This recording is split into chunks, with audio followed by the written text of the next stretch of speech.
When working with a population mean, there are times when you also need to be able to determine the sample size. We have a formula to be able to help you do that.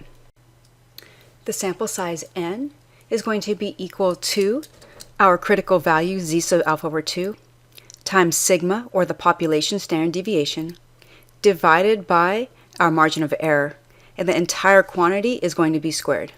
Remember that with your sample size, you must also include units. Your rounding rule is the same as the other sample sizes when you're working with population proportions.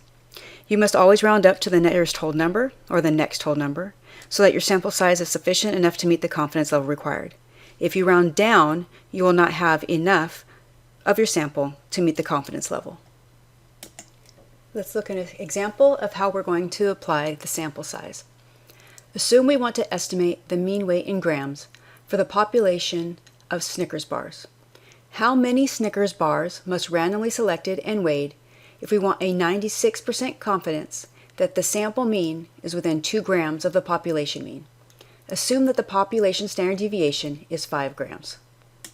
First, we need to find z sub alpha over 2, or our critical value. We can find alpha by subtracting 0.96 from 1, and then taking that value and dividing it by 2 will give us our alpha over 2.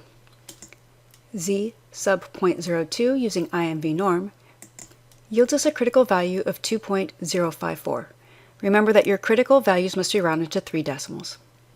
Using our formula, the amount needed for our sample size is going to be given as 27 Snickers bars.